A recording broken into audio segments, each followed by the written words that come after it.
Saskia Larasati melaporkan praktikum langsung dari Balikpapan, Kalimantan Timur. Silakan Saudara Hanum. Halo Nara, baik sudah tersambung. Saya Hanum Rahmawati dan saya melaporkan praktikum dari Yogyakarta. Baik, terima kasih Saudara Hanum dan Saudara Nara atas laporannya. Kembali lagi dengan saya Yasmina Ashwazaidah melaporkan langsung dari Jember, Jawa Timur. Saya sebagai ketua tim dari SMA Kesatuan Bangsa hari ini yang akan memandu jalannya praktikum fungsi-fungsi mekanisme pernapasan pada manusia. Manusia menghirup udara untuk mendapatkan oksigen. Namun, tidak semua udara yang dihirup dapat digunakan oleh tubuh. Kali ini, kita akan membahas tentang kapasitas paru-paru. Kapasitas paru-paru adalah kemampuan paru-paru dalam menampung udara ketika bernafas. Kapasitas paru-paru tiap orang berbeda-beda dan dapat dipengaruhi oleh berbagai faktor. Ada beberapa jenis volume dan kapasitas paru-paru yang dapat diukur. Di antaranya adalah volume tidal, volume cadangan inspirasi, volume cadangan ekspirasi, volume residu, kapasitas vital, dan kapasitas total.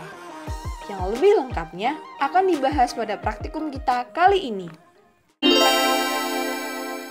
Satu buah spidol, satu buah selotip penanda, satu buah jerigen ukuran 5 liter beserta tutupnya, satu buah baskom yang setidaknya lebih besar daripada jerigen, satu buah selang kecil berukuran 60 cm, dan satu buah gelas ukur.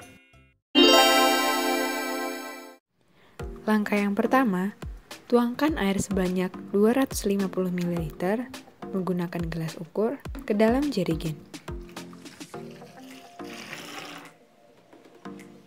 Dengan selotip dan spidol, beri label setiap penambahan 250 ml. Tutup jerigen yang terisi 4 liter air dan yang telah terlabeli.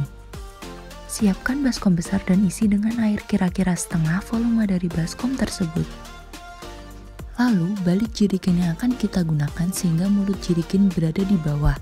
Lalu, buka penutup jerigen secara perlahan agar tidak ada gelembung udara yang masuk. Setelah itu, masukkan selang sekitar kurang lebih 10 cm dari mulut jerigen. Tarik nafas dengan normal, kemudian hembuskan dengan normal ke dalam selang. Lantas, amati perubahan skalanya.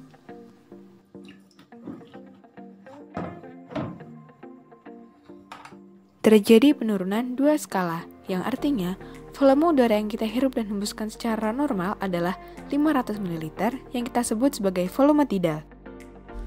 Langkah selanjutnya yaitu mengisi ulang jerigen yang telah terpakai hingga mencapai kapasitas awal yaitu 4 liter.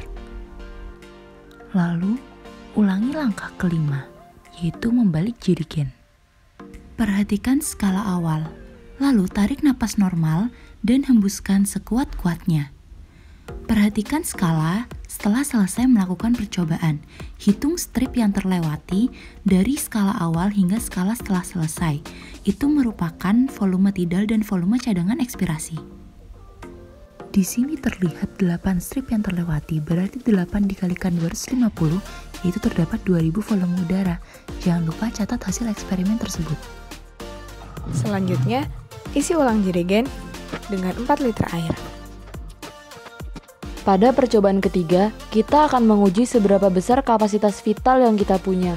Pertama-tama, tutup mulut jerigen dengan tangan, lalu masukkan ke dalam baskom dalam keadaan terbalik.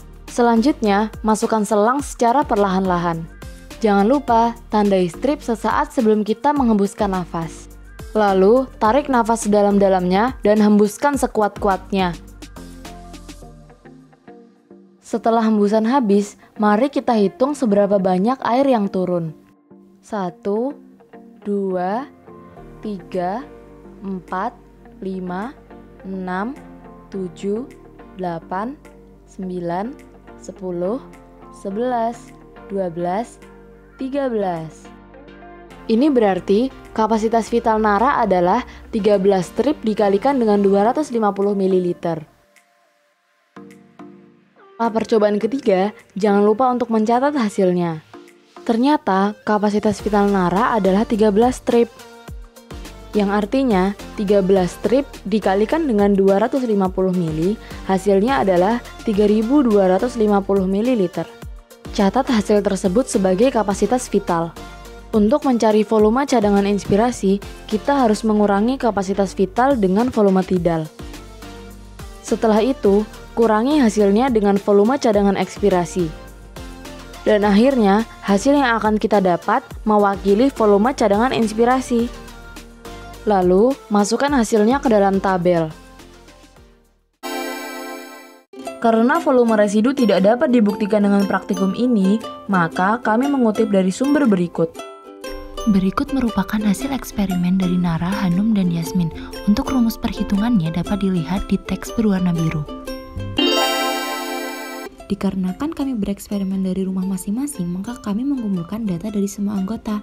Hal ini juga bertujuan untuk membandingkan kapasitas pernafasan antar anggota dan juga sebagai pertimbangan faktor-faktor apa saja yang dapat menentukan kapasitas pernafasan pada manusia. Berdasarkan hasil percobaan yang telah dilakukan, didapatkan bahwa volume tidal yaitu 500 hingga 625 ml. Volume udara cadangan inspirasi yaitu 1250 hingga 1500 ml. Volume udara cadangan ekspirasi yaitu 1250 hingga 1375 ml.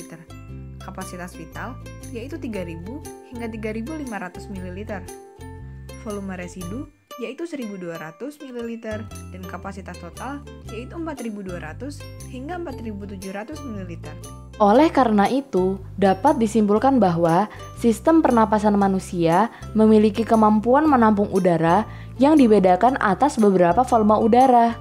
Volume udara ini dipengaruhi oleh faktor internal seperti genetik, juga faktor eksternal seperti jenis kelamin, usia, tinggi dan berat badan, posisi dan aktivitas tubuh, serta riwayat penyakit pernafasan dan riwayat merokok. Praktikum hari ini dilaporkan, giliran kamu untuk mencobanya di rumah. Sampai jumpa!